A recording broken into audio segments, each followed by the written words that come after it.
students have in their building and how it manifests. So, how does it show up and impact their learning and their behavior?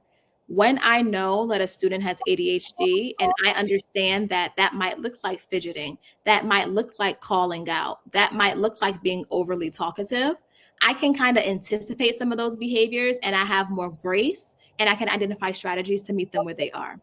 In the same way, if a student in my school has dyslexia, I can plan ahead in my reading instruction to make sure that I'm chunking materials, that I'm able to model and provide immediate feedback to them so that they can grow. So I think that's the first thing, just having greater understanding on disabilities and how they manifest within schools. And I think the other part is taking ownership that all students are all of our students. So whether a student has a disability, whether they have an IEP or not, it's still our responsibility as an educator to ensure that they're learning, that they're safe. And sometimes, depending on the school, sometimes they kind of brush kids off with special education to only the special education teacher. Coming back to schools from COVID and lockdown, more than ever before, it's important that all of us are equipped with strategies and skills to meet the needs of all students, because especially when thinking about students in Black and Brown communities, in lower income communities, sometimes special education is still taboo.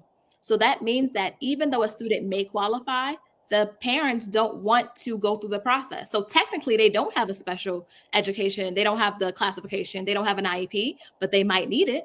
Yeah. Doesn't mean that we don't serve them and meet them where they are to ensure that they're learning and growing, no matter what grade that they're in. That's something because I teach second grade, so the majority of the students are not classified in any kind of way, but we have behaviors. Every behavior is a behavior. We have various behaviors, and I'm able to spot or understand what's happening, but at the same time, I'm not trained. Like the training we have is overall general. The same training that I hear for my English language learners is what I hear for special ed. It's more take your time, slow it down, check for understanding in a way that they can understand it, try to find their learning style, all that kind of stuff is the same thing. So doesn't matter if they're classified or not, because like you said, we all the students are our students.